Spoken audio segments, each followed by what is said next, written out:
ओम शांति। ओम शांति। 6 दिसंबर 2025 है। आज की मुरली से हम ये चारों पॉइंट्स याद करेंगे। ये पूरे दिनचर्या में आने वाली कई सारी परिस्थितियां हैं जो मन से भी आती हैं, रिश्तों से भी आती हैं, बाहर से भी आती हैं, कारोबार से भी आती हैं। तो ये कुछ चीजें यहाँ लिखी हुई है मुरली से। मैं निर्भय आत्मा हूँ, चाबी मेरे हाथ में है।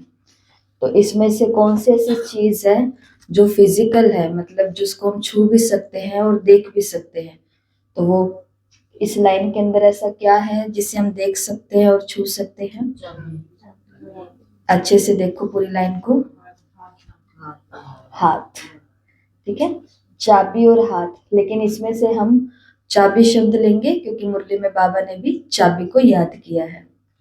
मैं निर्भय आत्मा हूँ, चाबी मेरे हाथ में है। तो कौन सी चाबी मेरे हाथ में है? निर्भय बनने की, कोई भी प्रकार की बात से ना डर, ना चिंता, ना तनाव, ना परेशानी, क्योंकि चाबी किसके हाथ में है? मेरे हाथ में है। तो पहला पॉइंट, मैं निर्भय आत्मा हूँ, चाबी मेरे हाथ में है। ये पूरी लाइन याद कैसे होगी? जब चाबी हमें याद रहेगी तो हमें पूरा वाक्य याद आ जाएगा। इधर बिना देखे इधर से बोल सकते हो आप। मैं, वेरी गुड, एक बारी और बोल के दिखा दो। ठीक है। दूसरा, शिव बाबा पावर हाउस है, उनसे पावर ले रही हूँ। इस पूरे वाक्य में कौन सी चीज है जिसे हम देख भी सकते हैं, छू भी सकते हैं? तो वो है पावर हाउस, जिससे सभी को रोशनी मिलती, जिससे सभी को पावर मिलती है। जैसे घर का स्विच है, उससे कमरे को रोशनी मिलेगी। उस स्विच से किसको पावर मिल रही है? उस स्विच को किससे पावर मिल रही है? घर के मीटर से। घर के मीटर को किससे? उस एरिया के ट्रांसफार्मर से। उस एरिया के ट्रांसफार्मर को किससे? वहां के बिजली विभाग से। ठीक है। तो हमारे पूरे शहर का पावर हाउस या पूरे राष्ट्र का पावर हाउस, छोटे बड़े लेवल पर। तो शिव बाबा क्या है? पावर हाउस है, उनसे पावर ले रही हूँ। शिव बाबा पावर हाउस है, उनसे पावर ले रही हूँ।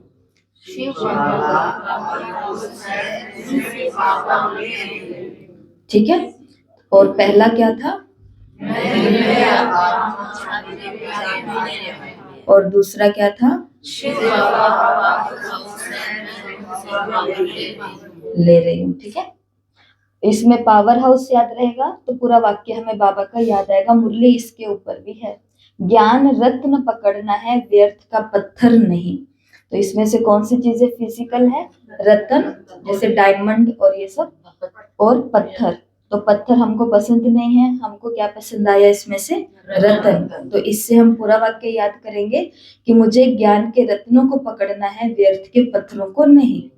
तो जैसे हर एक व्यक्ति बहुत अच्छा ही होता है, लेकिन उसके अंदर कभी कभी बोलचाल में आते, व्यवहार में आते, सब चीजें होते, उनसे हमें रत्न भी बहुत मिलते हैं, लेकिन कुछ ना कुछ व्यर्थ के पत्थर भी मिल जाते हैं। तो अपने आप की बुद्धि को कैसा बनाना है कि मुझे तो केवल ज्ञान के रत्नों को पकड़ना है, व्यर्थ के पत्थरों को नहीं। जैसे हमारे घर के रिश्ते कितने अच्छे हैं, लेकिन उनकी कौन सी चीजों को हम पकड़ लेते हैं जो अपन को पसंद नहीं है, जो उनके जीवन के लिए अच्छी नहीं है। तो अगर हम उनको स्वीकार कर लेंगे तो शायद हम उनके जीवन से ये पत्थर हटा पाएंगे, है ना, जब खुद को रिलैक्स कर लेंगे। तो रत्न याद रखना। तो ज्ञान का रत्न पकड़ना है, व्यर्थ का पत्थर नहीं। ज्ञान का रत्न पकड़ना है, व्यर्थ का पत्थर नहीं। चौथा पॉइंट है, मैं दाता का बच्चा हूँ, देना ही लेना है। तो इसमें कौन सी चीज है जो फिजिकल है, जिसे हम देख सुन सकते हैं, छू नहीं? इसमें ये चीज है बच्चा। ठीक है। क्या देना है क्या लेना है ये उस पर डिपेंड करता है, तो उसको हम देख और टच कर सकते हैं।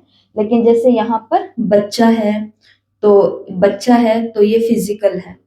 तो यहाँ पर हम कौन सा पॉइंट याद रखेंगे? देना। तो मैं दाता का बच्चा हूँ, देना ही लेना है। तो क्या देना है मुझे? मान देना है, सम्मान देना है, रिगार्ड देना है, पालना देना है, घर परिवार के अंदर काम करके देना है, खाना पका कर देना है, भाइयों के लिए सबको कमा करके देना है।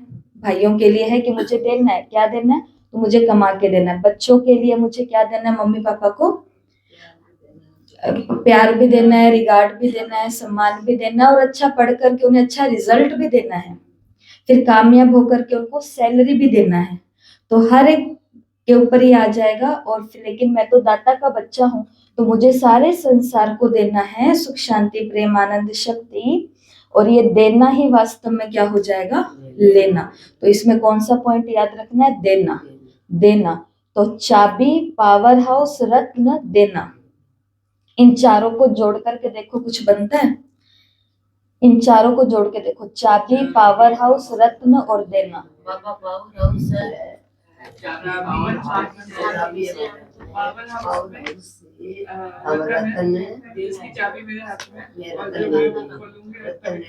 वो किसी को देंगे, ठीक है। क्योंकि ये मुरली की चार ऐसी बातें हैं जो प्रैक्टिकली मेरे जीवन में होनी चाहिए।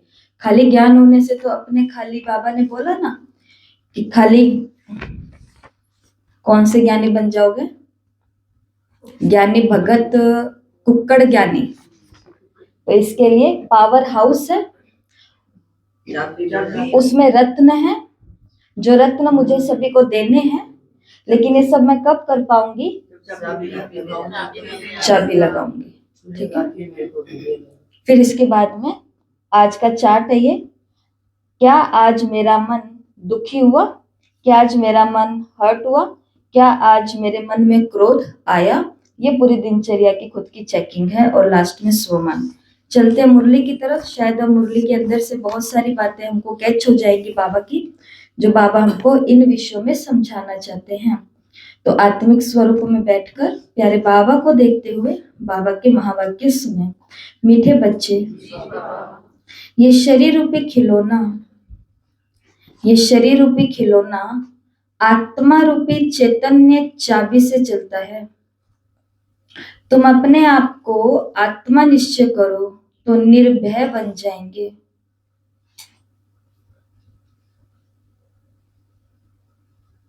निर्भय कब बनेंगे, जब चाबी मेरे हाथ में होगी। और चाबी क्या है, चेतन आत्मा हूं। जब ये निश्चय करेंगे तो बाबा ने कहा आप निर्भय बन जाएंगे। प्रश्न है, आत्मा शरीर के साथ खेल खेलते नीचे आई है, इसलिए उसको कौन सा नाम देंगे। उत्तर, कठपुतली। जैसे ड्रामा में कठपुतलियों का खेल दिखाते हैं, वैसे तुम आत्माएं कठपुतली की तरह 5000 वर्ष से खेल खेलते नीचे पहुंच गई हो। बाबा आए हैं तुम कठपुतलियों को ऊपर चढ़ने का रास्ता बताने। अब तुम श्रीमत की चाबी लगाओ तो ऊपर चले जाएंगे।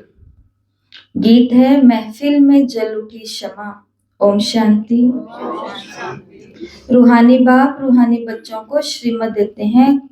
कभी कोई की चलन अच्छी नहीं होती तो माँ बाप कहते हैं तुमको शल ईश्वर मत देवे। बेचारों को ये पता ही नहीं कि ईश्वर तो सचमुच में मत देते हैं। अभी तुम बच्चों को ईश्वरीय मत मिली है। ऐसे लौकिक में कहते हैं ना, जब बच्चा माँ बाप की अच्छी चलन से नहीं चलता, उनके कहे अनुसार, तो माँ बाप क्या बोलते हैं कि भगवान ने तुमको सद्बुद्धि दे, भगवान ही तुमको सुधार सकता है, भगवान ही तुमको चला सकता है।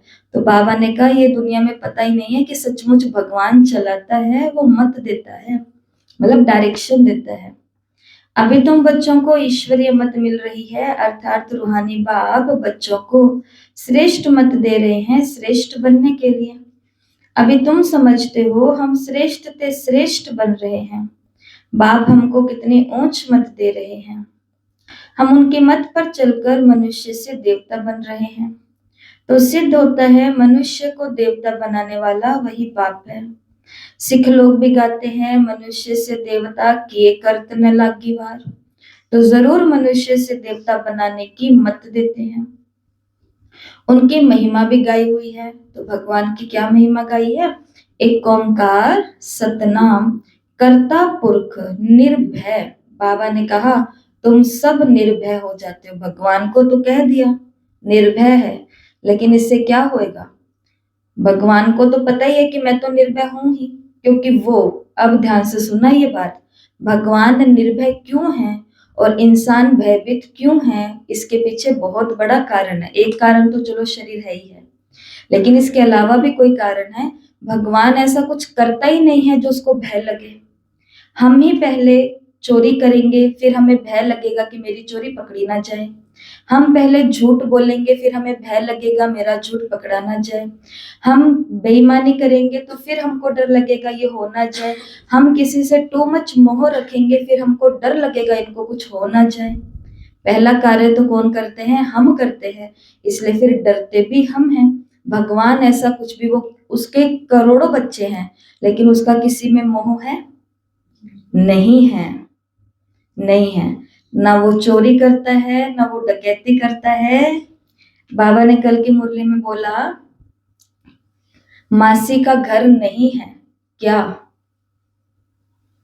बाबा ने बच्चों को बोला कि डैश डैश, उधर देखना नहीं था, बिना देखे बोलना था। वफादार और आज्ञाकारी बनना मासी का घर नहीं है। भगवान के मिलने के बाद भी हम वफादार और आज्ञाकारी बन जाएं, ये हर एक के बस की बात नहीं है। लेकिन भगवान ऐसा कुछ करता ही नहीं है, वो सदा वफादारी निभाता है और बच्चों का मैं आज्ञाकारी सेवाधारी हूँ, वो ऐसा ही बन के रहता है। इसलिए उसको कहते हैं निर्भय। और वो निर्भय बाप क्या कहते हैं? अपने को आत्मा समझो। आत्मा को कोई भय नहीं रहता, बाप कहते हैं निर्भय बनो। भय फिर काहे का? तुमको कोई भय नहीं, तुम अपने घर बैठे भी बाप की श्रीमत लेते रहते हो। अब श्रीमत किसकी, कौन देते हैं? ये बातें गीता में तो है नहीं, क्योंकि बाबा का ज्ञान बिल्कुल नया। और कन्याओं को वो ज्ञान गली गली में जाकर के सुनाना, अलग अलग शहर में जाके सुनाना, जिसमें भक्ति की बातें बिल्कुल अलग, गृहस्थी की बातें भी बिल्कुल अलग, जैसा दुनिया ने कभी सोचा भी नहीं। तो लोग उनको डराते हैं, तुम्हारा ये बंद करवा देंगे, तुम्हारी ये ब्रह्मा कुमारियों को कहते हैं कि तुम्हारी ये संस्था बंद करवा देंगे अगर यहाँ पर बैठ करके तुमने ऐसी भक्ति की और इन गृहस्थियों को ऐसी बातें सिखाई, हमारी बच्चियों को और हमारे बच्चों को अगर तुमने खराब किया। खराब करना मतलब केवल शादी ना कराने का, उनको समझाना कि भगवान पवित्र बनने के लिए कह रहे हैं, ऐसा। तो इतने विरोध और इतनी बातें, लाइट बंद करवाना, पानी बंद करवाना, सब्जी वाले को कह देना इनको अगर किसी ने सब्जी दे दी तो तुम्हें हम अपने समाज से बर्खास्त कर देंगे। लेकिन उस परिस्थितियों में बाबा ने कहा है कि तुमको क्या बनना है? निर्भय बनना है। तो ये यज्ञ की स्थापना दादियों ने केवल प्यार से नहीं की है कि प्यार प्यार से सब काम हो गए हैं, वहां पर वो शक्ति स्वरूपा भी बनी है कि डरने की क्या बात है। मम्मा कहते थे कि डर किसका? डर होना था एक ऊपर वाले का, वो ऊपर वाला मेरा हो गया, तो अब मुझे किस बात का डर?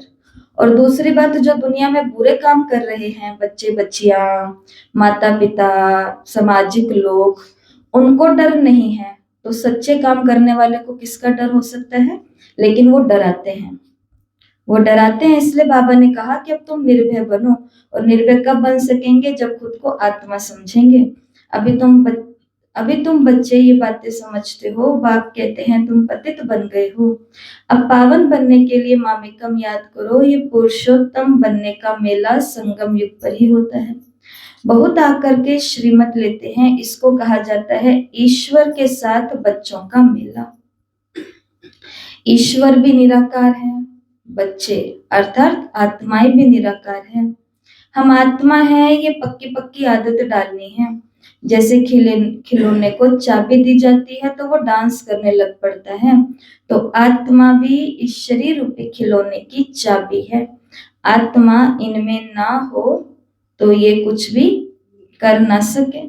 तुम हो चैतन्य खिलौने, खिलौने को चाबी नहीं दी जाए तो वो काम का नहीं रहेगा, खड़ा हो जाएगा।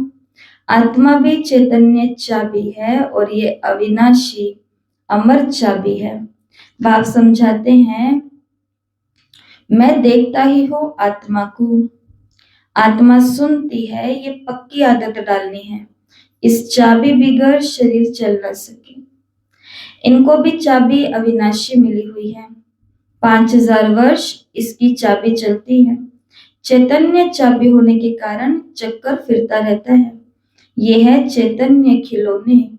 बाप भी चैतन्य आत्मा है। जब चाबी पूरी हो जाती है तो बाप नए सिरे युक्ति बताते कि मुझे याद करो, तो फिर से चाबी लग जाएगी, अर्थात आत्मा तमो प्रधान से सतो प्रधान बन जाएगी। चाबी भरी जाती थी ना,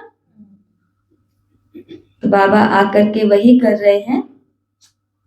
आत्मा फिर से तमो प्रधान से सतो प्रधान बन जाएगी। जैसे मोटर से पेट्रोल खत्म हो जाने पर भरा जाता है ना, अभी तुम्हारी आत्मा समझती है हमारे में पेट्रोल कैसे भरेगा, बैटरी खाली होती है तो उसमें पावर भरी जाती है ना। बैटरी खाली होती है तो लाइट खत्म हो जाती है। अब तुम्हारी आत्मा रूपी बैटरी भरती है, जितना याद करेंगे उतना पावर भरती जाएगी। इतना 84 जन्मों का चक्र लगाए बैटरी खाली हो गई है, तो बाबा ने कहा चाबी खत्म हो गई है, बैटरी खाली हो गई है। शिव बाबा बैटरी अर्थात पावर भी भरता है और शिव बाबा चाबी भी भरता है, ताकि फिर से आत्मा नए सिरे से अपना पाठ स्टार्ट कर सके। सतो रजो तमो में आई है। अब बाप आए हैं चाबी देने अथवा बैटरी को भरने। चाबी और बैटरी, तो चाबी बैटरी अर्थात पावर, और पावर मिलेगी पावर हाउस से। पावर नहीं है तो मनुष्य कैसे बन जाते हैं? तो अब याद से ही बैटरी को भरना है, इनको ह्यूमन बैटरी कहेंगे। बाप कहते हैं मेरे साथ योग लगाओ। ये ज्ञान एक ही बाप देते हैं, सदगति दाता एक ही बाप है। अभी तुम्हारी बैटरी सारी भरती है, जो फिर 84 जन्म पूरा पाठ बजाती है। जैसे ड्रामा में कठपुतलियां नाचती है ना, तुम आत्माएं भी ऐसे कठपुतलियां मिसल हो। ऊपर से उतरते 5000 वर्ष में एकदम नीचे आ जाते हो, फिर बाप आकर के ऊपर चढ़ाते हैं। वो तो एक खिलौना है। बाप अर्थ समझाते हैं चढ़ती कला और उतरती कला का, 5000 वर्ष का। तुम समझते हो श्रीमत से हमको चाबी मिल रही है, हम फुल सतो प्रधान बन जाएंगे, फिर सारा पाठ रिपीट करेंगे। कितनी सहज बात है समझने और समझाने की। फिर भी बाप कहते हैं कि समझेंगे वही जिन्होंने कल्प पहले समझा होगा। तुम कितना भी माथा मारो, जास्ती नहीं समझेंगे, क्योंकि समझेंगे उतना ही जितना कल्प पहले समझा होगा। कहाँ भी बैठे बाप को याद करना है। बाप समझ तो सबको एक जैसी ही देते हैं ना। भले सामने ब्राह्मणी ना हो तो भी याद में बैठ सकते हो। मालूम है बाप की याद से हमारे विकर्म विनाश होंगे, तो उस याद में बैठ जाना है। कोई को बिठाने की दरकार नहीं, खाते पीते स्नान आदि करते बाप को याद करो। थोड़ा टाइम दूसरा कोई सामने बैठ जाते हैं, ऐसे नहीं कि वो मदद करते हैं तुमको, नहीं, हर एक अपनी मदद कर रहा है। ठीक है, यहाँ पर कोई किसी को मदद नहीं कर रहा है। बाबा ने कहा सब किसका भाग्य खोल रहे हैं? स्वयं स्वयं का, अपना अपना। हर एक को अपने को ही मदद करनी है। ईश्वर ने तो मत दी है कि ऐसा ऐसा करो तो तुम्हारी दैवी बुद्धि बन जाएगी। ये टेम्पटेशन दी जाती है। बाबा हमको क्या देते हैं? प्रलोभन देते हैं। स्वर्ग का भी हमें मिलता है, और बाबा ने कहा दैवी बुद्धि तुमको मिल जाएगी। श्रीमत तो बाबा सबको देते रहते। इतना जरूर है, किसकी बुद्धि ठंडी है और किसकी बुद्धि तेज है। पावर के साथ योग नहीं लगता तो बैटरी चार्ज नहीं होती। फिर बाप की श्रीमत भी नहीं मानते, योग लगता ही नहीं। तुम अभी फील करते हो हमारी बैटरी भरती जाती है। तमो प्रधान से सतो प्रधान जरूर बनना है। इस समय तुमको परमात्मा की श्रीमत मिल रही है। ये दुनिया बिल्कुल नहीं समझती। बाप कहते हैं मेरी इस मत से तुम देवता बन जाते हो, इससे ऊंच चीज और कोई होती नहीं। वहां ये ज्ञान नहीं रहता, ये भी ड्रामा बना हुआ है। तुमको पुरुषोत्तम बनाने के लिए बाप संगम पर आते हैं, जिनका फिर यादगार भक्ति मार्ग में मनाते हैं, दशहरा भी मनाते हैं ना। जब बाप आता है तो दशहरा होता है, दसों की हार होती है। कब? जब बाप आते हैं। 5000 वर्ष बाद हर बात रिपीट होती है। अंडरलाइन। 5000 जो जो दुख आए हैं ना अभी पीछे, वो सारे के सारे दुख फिर से आएंगे 5000 साल बाद। ये सुनकर के अंदर में बहुत ये दोनों आते कह रहे फिर से अब तो हम निकल गए, फिर से यही होगा, फिर से हम वहां जाएंगे, फिर से वो ऐसे कहेंगे, फिर वो ऐसे करेंगे, फिर ये हो जाएगा, फिर ये हो जाएगा। बाबा ने कहा 5000 वर्ष बाद हर बात रिपीट होगी। लेकिन अब इस दुख से और इस हर्ट से बाहर कैसे निकले बताओ? 5000 वर्ष बाद वो सब होगा जो दुख तकलीफें देख करके हम यहाँ बैठे हैं।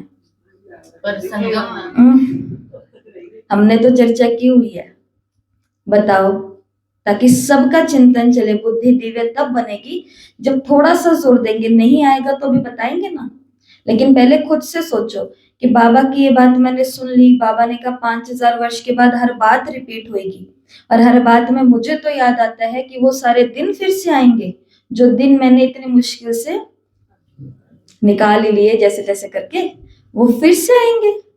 मुश्किल से तो भूले हैं अब धीरे धीरे, वो फिर से आएंगे। अब इस तकलीफ से कैसे बाहर निकलूं? बाबा की तो मुरली सुनने के लिए बैठी थी ताकि मन को थोड़ी खुशी हो, लेकिन इस बात ने तो अंदर में थोड़ा सा कंफ्यूज कर दिया कि अरे ये क्या हो गया, कैसे निकलेंगे बताओ इस बात से बाहर? पुरुषार्थ ज्यादा करेंगे तो क्या वो सारी बातें 5000 वर्ष बाद नहीं आएंगी? वो तो आएंगी। कम क्यों होंगी? बिल्कुल कम नहीं होगी। ड्रामा एक्यूरेट है। आपको आज उस कुर्सी पर बैठना नहीं होगा। अपना ड्रामा खुद से बनाएंगे, अपना ड्रामा खुद से बनाएंगे, पर जो पीछे बन गया वो तो फिर से आएंगे ना बातें। बोलने की कोशिश करेंगे, नया खुद से बनाने की कोशिश हाँ, नया तो बनाएंगे, पर 5000 वर्ष के बाद बाबा कह रहे हैं वो सारी बातें रिपीट होंगी जो हो करके गई हैं। अब तो दुखी ना होए, पर ऐसा कौन सा पॉइंट है जो अब दुखी ना होए हम? पार्ट है चला गया। अच्छा है, देख, यस यस। तो हम ये बात को ऐसे याद रखेंगे कि 5000 वर्ष के बाद ये फिर से सारी बातें आएंगी, लेकिन 5000 वर्ष के बाद फिर से बाबा आएगा, फिर से मुझे ये ज्ञान देगा, फिर से मैं सेंटर जाऊंगी, फिर से बहन से मिलूंगी, फिर से मैं रोज योग लगाऊंगी, फिर से मैं खुश हो जाऊंगी, और आज ही की तरह मैं उस बात को भूल करके, और आज ही की तरह मैं फिर से सोच रही होंगी कि 5000 साल पहले भी ऐसी बातें हुई थी। कहने का भाव, वो जो सब बातें निकली है ना वो आएंगी तो फिर से 5000 साल के बाद में। लेकिन खुशी की बात ये है कि जैसे आज पार होकर के सुकून से बैठे हैं, वैसे ही पार होकर के शांति से बैठे होंगे। नुकसान की भरपाई कभी नहीं होती है, लेकिन नुकसान से ऊपर हम जरूर उठ जाते हैं, उभर जाते हैं जिसको बोलते हैं ना। तो 5000 साल के बाद ये बात भी फिर से रिपीट होगी कि हम बातों से ऊपर चले जाएंगे, अपने आप को संभाल लेंगे, बाबा से मिल लेंगे। अभी तुम बच्चों को ही ईश्वरीय मत अर्थात श्रीमत मिलती है। इसके लिए जैसा कि आपने बोला, अपना अब ड्रामा कैसा बनाना है, हमें खूबसूरत बनाना है, ब्यूटीफुल बनाना है।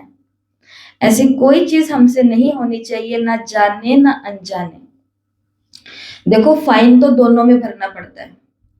कोई ड्राइव कर रहा है, हमारे जैसा अनाड़ी जिसको ड्राइव करना ही नहीं आए कार को, और उसको बिठा दिया और उसने ट्रैफिक लाइट को क्रॉस कर दिया, वो सिग्नल नहीं था तो भी आगे निकल के कुछ तो कर दिया, तो वो ट्रैफिक पुलिस आएगा, वो कहेगा जुर्माना भरो। हम कहेंगे पर मैं तो पहली बार चला रही हूँ, मुझे तो पता नहीं था कि यहाँ से नहीं जाना, ये नहीं करना।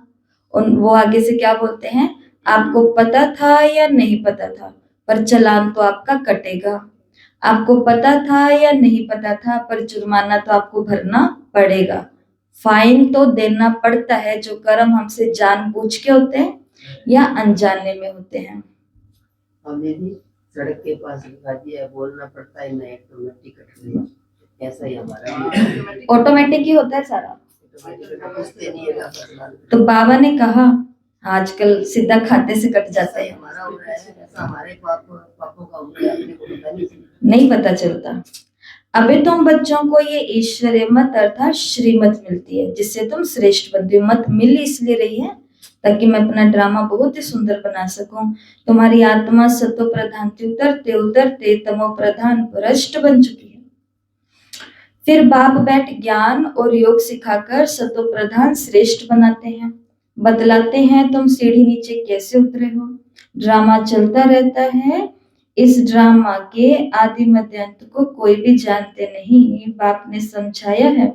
अभी तुमको स्मृति आई है ना, हर एक के जन्म की कहानी तो सुना नहीं सकेंगे, लिखी नहीं जाती जो पढ़ करके सुनाई जाए। ये बाप बैठ समझाते हैं। अभी तुम सब ब्राह्मण बने हो, फिर देवता बनना है। बाप ने समझाया है ब्राह्मण देवता क्षत्रिय तीनों धर्म की स्थापना मैं करता हूं। अभी तुम्हारी बुद्धि में है हम बाप द्वारा ब्राह्मण वंशी बनते, फिर सूर्यवंशी चंद्रवंशी बनेंगे। जो नापास होते वो चंद्रवंशी बन जाते। किसमें नापास? उत्तर में बाबा ने आज कहा योग में। ज्ञान तो बहुत सहज है, कैसे तुमने 84 का चक्कर लगाया, मनुष्य तो 84 लाख कह देते तो कितना दूर चले गए। अभी तुमको मिलती है ईश्वरीय मत। ईश्वर तो आते ही हैं एक बार, तो उनकी मत एक ही बार तो मिलेगी। एक देवी देवता धर्म था, जरूर उन्हों को ईश्वरीय मत मिली थी, उसके आगे हुआ था संगम। बाप आकर के दुनिया को बदलाते हैं, तुम अब बदल रहे हो। इस समय तुमको बाप बदलाते हैं। तुम कहेंगे कल्प कल्प हम बदलते आए हैं और बदलते ही रहेंगे। ये चैतन्य बैटरी है ना, वो तो जड़ है। बच्चों को मालूम हुआ है 5000 वर्ष बाद बाप आए हैं, श्रेष्ठ ते श्रेष्ठ मत दे रहे हैं। ऊंच ते ऊंच भगवान की ऊंच मत मिलती है, जिससे तुम ऊंच बन पाते हो। तुम्हारे पास जब कोई आते हैं तो बोलो तुम ईश्वर की संतान हो ना। ईश्वर शिव बाबा हैं, शिव जयंती भी मनाते हैं, वो है भी सदगति दाता। उनको अपना शरीर तो है नहीं, वो किसके द्वारा मत देते हैं? तुम भी आत्मा हो, इस शरीर द्वारा ही बातचीत करते हो ना। शरीर बिगड़ तो आत्मा कुछ कर ना सके, तो निराकार बाप भी आए कैसे? गायन है रथ पर आते हैं। फिर कोई ने क्या और कोई ने क्या बैठ बनाया है। त्रिमूर्ति भी सूक्ष्म वतन में बैठ दिखाए हैं। बाप समझाते हैं ये सब है साक्षात्कार की बातें, बाकी रचना तो सारी यहाँ है। तो रचना बाप को भी रचना सारी यहाँ है, तो रचता बाप को भी यहाँ ही आना पड़े। पतित दुनिया में आकर पावन बनाना है। यहाँ बच्चों को डायरेक्ट पावन बना रहे हैं, समझते भी हैं, फिर भी ज्ञान बुद्धि में बैठता नहीं, कोई को समझा नहीं सकते, श्रीमत को उठाते नहीं तो श्रेष्ठ ते श्रेष्ठ बन नहीं सकते। जो समझते ही नहीं वो क्या पद पाएंगे? जितना सर्विस करेंगे उतना ऊंच पद पाएंगे। बाप ने कहा है हड्डी हड्डी सर्विस में देनी है, ऑलराउंड सर्विस करनी है। बाप की सर्विस में हम हड्डी देने के लिए भी तैयार हैं।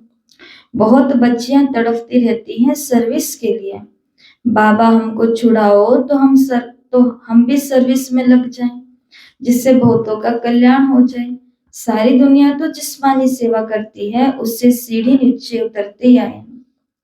अब इस रूहानी सेवा से चढ़ती कला होती है। हर एक समझ सकते हैं ये फलाने हमसे जास्ती सर्विस करते हैं। सर्विसेबल अच्छी बच्चियां हैं तो सेंटर संभाल सकती हैं, क्लास में नंबरवार बैठते हैं। यहाँ तो नंबरवार नहीं बिठाते, नहीं तो फंक हो जाएंगे। समझ तो सकते हो ना, सर्विस नहीं करते तो जरूर पद भी कम मिलेगा। पद नंबरवार बहुत है, परंतु वो है सुख धाम और ये है दुख धाम। तो यहाँ पर ऐसे नहीं बिठाया जाता, ये ज्यादा दान दे रहे हैं इनको आगे बिठाओ, ये ज्यादा कर्मणा कर रहे हैं इनको आगे बिठाओ, ये ज्यादा पढ़ाई कर रहे हैं इनको आगे बिठाओ। नहीं, बाबा ने ऐसा कोई भी सिस्टम नहीं बनाया, क्योंकि बाबा को पता है ब्राह्मण आज ऊपर है, कल नीचे है, फिर ऊपर है, फिर नीचे है, तो फिर तो क्या हो जाएगा, गड़बड़ हो जाएगी ना। रोज आगे पीछे नहीं पता है एक सेंटर पर क्या हुआ, ये सर्दी वाली गद्दियां रखी गई, तो है ना क्या होता था कि अब माताएं बहनें आती हैं, वो इस सीट पर बैठती, इस सीट पर बैठती, इस सीट पर बैठती, तो वो कभी कहती कि ये मेरी वाली गद्दी है, मैं यहाँ बैठूंगी, ये मेरे वाली गद्दी है, मैं यहाँ बैठूंगी। उधर की ब्राह्मणी ने, उधर की बहन जी ने सोचा कि ये तो मुझे भी डिस्टर्ब करेंगे गद्दी गद्दी करके। उन्होंने पता है क्या किया, उन गद्दियों के ऊपर उन माताओं के नाम ही लिख दिए। ये करना पड़ा, क्योंकि डिस्टर्ब किसको करते हैं, सेंटर को करते हैं, बहनों को करते हैं, और बहनों को ये बुद्धि थोड़ी फ्री रहेगी तो शायद वो कल्याण की बातें ज्यादा सोच पाएंगी। लेकिन बताओ इतने से चीज के अंदर भी उनको घुमा देते हैं, और फिर बहन जी अगर एक जने को बोल दे कि अरे आप इधर बैठ जाओ, आप उधर बैठ जाओ, तो फिर कहेंगे देखना मेरे को बोल दिया, उनको बोला नहीं, क्योंकि वो पैसे ज्यादा देते हैं। बताओ इतनी गिरावट, मैं कहती हूँ दुनिया के अंदर तो होगी नहीं इतनी गिरावट अपने साधु संत महात्माओं के लिए, गुरुओं के लिए, जितनी गिरावट ब्राह्मणों के अंदर आ चुकी है। ये मैं यहाँ पर बोल रही हूँ जिसको आज हजारों लोग सुनने वाले हैं, लेकिन ये बोलने में कोई शक की या दुविधा की बात नहीं है। हाँ, नाम लिखा ही नहीं जाता, ना पंखे पर, ना कुर्सी पर, ना, लेकिन उन्होंने लिखा पीस ऑफ माइंड, भाई मन की शांति से बढ़ करके कुछ नहीं है, इसके लिए काम ही खत्म। तो बताओ ऐसी ऐसी चीजें, इसलिए उस दिन आपको क्या बोला, अगले दिन से आएंगे फिर वो कहेंगे हम यहाँ पे इतना देते हैं, गद्दी भी हम अपनी लेकर के आए। होता है ना, बहुत कुछ होता है। हाँ, पर बाबा ने फैमिली बनाई है ना दुनिया में, और यहाँ पे बहुत चीजें अलग है। जैसे जैन परिवारों में कहीं पर भी सामायिक का प्रोग्राम होता है तो सब अपने आसन लेकर के जाते हैं, जिस प्रकार से आप अपने बैग लेकर के आते हो, ऐसे सब अपने उसके अंदर आसन लेके आते हैं, जहां बैठना है बैठो अपने मन से आसन के ऊपर, और ऐसे। लेकिन सब पर यहाँ पे तो बाबा ने सब व्यवस्थाएं की है, और बच्चियां मेहनत करती हैं, वो जब सबसे ले रही हैं किसी चीज के लिए, वो तो चीज को ला करके रखेंगी तो सही ना, लेकिन उस चीज को अगर वैसे यूज किया जाए जिस प्रकार से वो आई है तो मजे ही मजे हैं, नहीं तो फिर उसके अंदर भी बाबा ने कहा झमेला हो जाता है। इसलिए उस दिन बताया था आपको कि मुरली चलाना और सेंटर चलाना दोनों में रात दिन का फर्क है। मुरली चलाने वाले तो केवल मुरली चलाएंगे, लेकिन सेंटर चलाने वालों को तो पिन जितनी बातों का भी ध्यान, क्योंकि पूरी संस्था को फिर वो खराब कर सकते हैं ना। इसलिए बाबा ने कहा यहाँ नंबर वार नहीं बिठाते, नहीं तो फंक हो जाएंगे। फंक का मतलब रूस जाएंगे। बाबा ने कहा अभी तुमको कहाँ भेजता हूँ, सुखधाम में, ये तो दुख धाम है, वहां बीमारियां आदि भी नहीं होती, बुद्धि से काम लेना पड़ता है, समझना चाहिए हम तो बहुत कम पद पा लेंगे, क्योंकि सर्विस तो हम करते नहीं, सर्विस से ही पद मिल सकता है। अपनी जांच करते हैं ना, हर एक अपनी अवस्था को जान सकते हैं।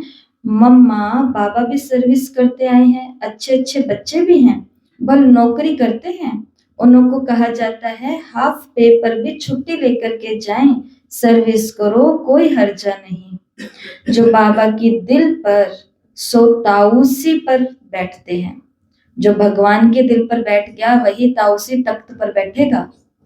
भगवान के दिल पर बैठने के लिए यहाँ की कई सारी स्वार्थ को, दर्द को, तकलीफ को, पेन को, बंधनों को छोड़ना पड़ेगा और मन बनाना पड़ेगा। बाबा ने कहा ना अपनी चेकिंग करते रहो कि क्या मैं सेवा करती हूँ। ऐसे विजयमाला में फिर आ जाते हैं।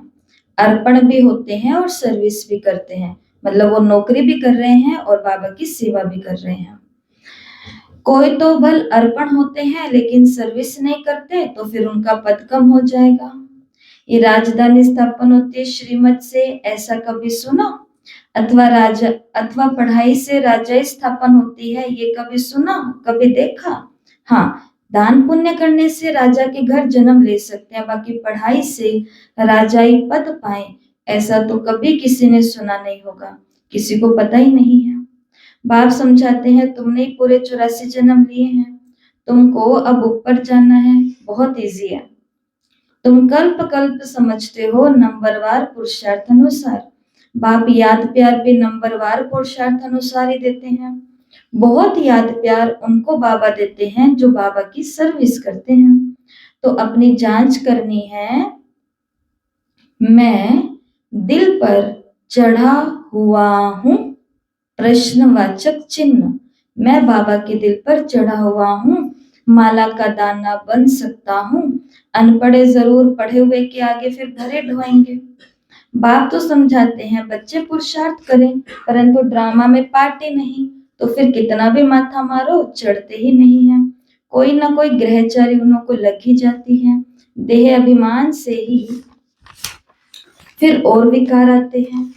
मुख्य कड़ी बीमारी है देह अभिमान की। सत्युग में देह अभिमान का नाम भी नहीं होगा, वहां तो तुम्हारी प्रारब्ध है।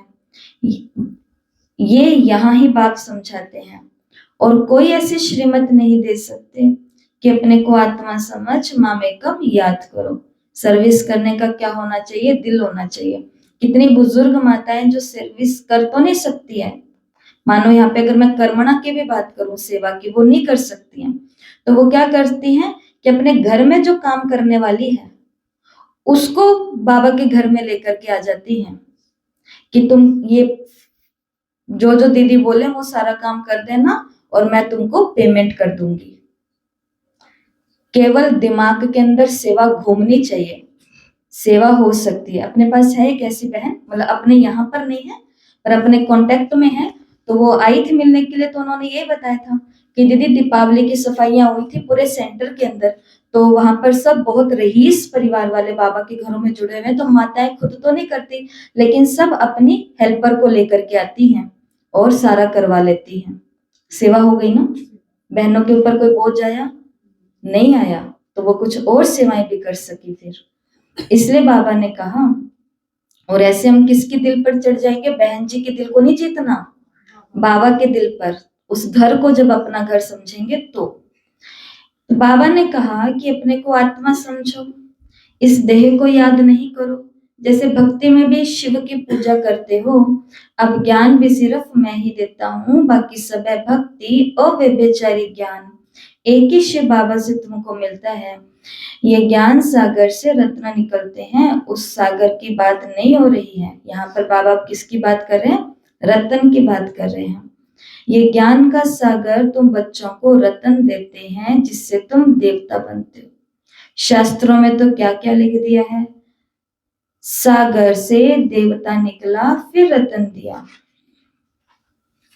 ये ज्ञान सागर तुम बच्चों को रत्न देते हैं। तुम ज्ञान रत्न चुकते हो। आगे पत्थर चुकते थे तो पत्थर बुद्धि बन गई, अब रत्न चुगने से तुम पारस बुद्धि बन जाते हो, पारसनाथ बनते हो ना। ये पारसनाथ विश्व के मालिक थे, ये लक्ष्मी नारायण विश्व के मालिक थे। भक्ति मार्ग में तो अनेक नाम, अनेक चित्र बना रखे हैं, वास्तव में लक्ष्मी नारायण व पारसनाथ एक ही है। नेपाल में पशुपतिनाथ का मेला लगता है, वो भी पारसनाथ ही है। अच्छा, मीठे मीठे सिकिलधे बच्चों प्रति माता पिता बाप दादा का याद प्यार और गुड मॉर्निंग। रूहानी बाप की रूहानी बच्चों को नमस्ते। हम रूहानी बच्चों की रूहानी माता पिता बाप दादा को याद प्यार, नमस्ते, गुड मॉर्निंग, ओम शांति, शुक्रिया बाबा, शुक्रिया, वाह बाबा वाह। धारणा के लिए मुख्य सार, बाप ने जो ज्ञान रत्न दिए हैं वही चुगने हैं, पत्थर नहीं। देह अभिमान की कड़ी बीमारी से स्वयं को बचाना है। बाबा ने कहा ना कि देह अभिमान आ जाता है कि अर्पण तो हो गए, लेकिन मैं ये काम नहीं करूंगी, ये काम छोटा है, ये काम बड़ा है, ये बाहर जाने का है, ये ठंड का है, ये गर्मी का है, मेरे सोने का है, मेरे जागने का है, मेरे खाने का टाइम है। बाबा ने कहा ये देह अभिमान की कड़ी बीमारी से खुद को बचाना है। और क्या चुगने हैं? ज्ञान रतन चुगने हैं, पत्थर नहीं चुगने। दूसरा, अपने बैटरी को फुल चार्ज करने के लिए पावर हाउस बाप से योग लगाना है। आत्म अभिमानी रहने का पुरुषार्थ करना है, निर्भय रहना है, निर्भय रहना है, किसी भी बात का भय नहीं। और जबकि अगर हम सच्ची बात बता रहे हैं, श्रीमत के अनुकूल बता रहे हैं, भगवान की बातें बता रहे हैं, तो इसमें कोई भी भय नहीं होता। वरदान है आज का, दातापन की भावना द्वारा इच्छा मात्रम अविद्या की स्थिति का अनुभव करने वाले, दातापन की भावना द्वारा इच्छा मात्रम अविद्या की स्थिति का अनुभव करने वाले तृप्त आत्मा भव। सदा ये लक्ष्य हो कि हमें दाता का बच्चा बन सर्व आत्माओं को देना है। दातापन की भावना रखने से संपन्न आत्मा हो जाएंगे, और जो संपन्न होंगे वो सदा तृप्त होंगे। मैं देने वाले दाता का बच्चा हूं, देना ही लेना है। यही भावना सदा निर्विघ्न इच्छा मात्र अविद्या की स्थिति का अनुभव कराती। सदा एक लक्ष्य की तरफ नजर रहे, और वो लक्ष्य है बिंदु।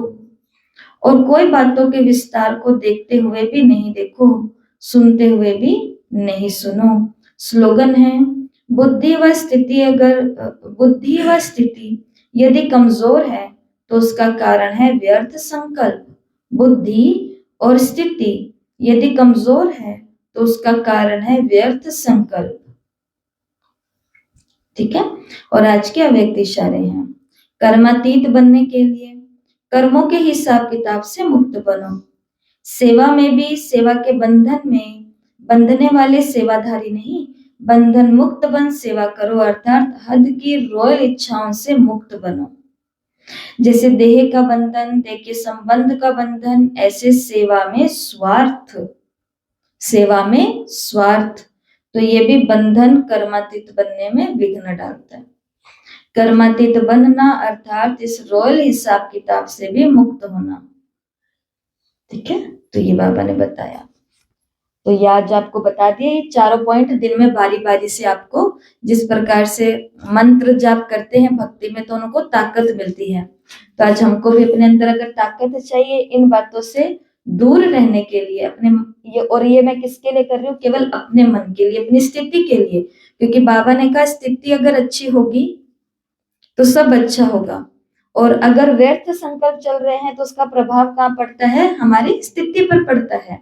तो इसके लिए ये इन बातों से तभी हम, ऐसी हजारों बातें हैं, तभी फ्री रह पाएंगे जब हम ऐसे कुछ अभ्यास करते जाएंगे। तो चाबी, पावर हाउस, रत्न और देना, ये आज प्रैक्टिकल में करना है। और जिस स्वमान का कम से कम 21 बारी लिखत में अभ्यास करेंगे वो स्वमान है, पवित्रता ही मेरी असली स्थिति है, विकार नहीं। क्योंकि ये स्वमान क्यों लिया गया? क्योंकि आज के मुरली में बाबा ने बोला कि देह अभिमान ही सबसे पहले पहले आता है, उसके पीछे बहुत सारे आते हैं। तो इसके लिए पवित्रता मेरी असली स्थिति है, विकार नहीं। तो ये 21 बारी सभी को अपनी नोटबुक में भेजना है, लिखना है, और फिर ग्रुप में भी शेयर करना है। और होमवर्क भी जैसा कल परसों मुरली में बोला कि बाबा हमको देता है और बाबा कहता है तुम करते नहीं हो। उसके बाद में दोनों ही ग्रुप के अंदर सभी ने कल में बहुत सारे होमवर्क आए हैं।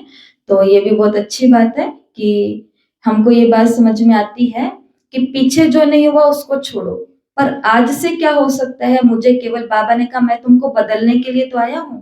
तो अपने अंदर हर दिन कोई ना कोई बदलाव लाते रहेंगे तो हमको फील होगा कि सब कुछ नया है, नया है। नहीं तो ये मन है ना, इसका स्वभाव है, एक ही कमेंट्री अगर मैं आपको रोज कराते जाऊं, एक ही मुरली बाबा हमको रोज एक ही मुरली सुनाता जाए, तो वो मन को मजा नहीं आएगा। मुरली की तरफ आपको क्यों खींच होती है, क्यों सुबह सुबह हमको आना है? क्योंकि आज बाबा कुछ बताने वाला है, कुछ तो नया नया।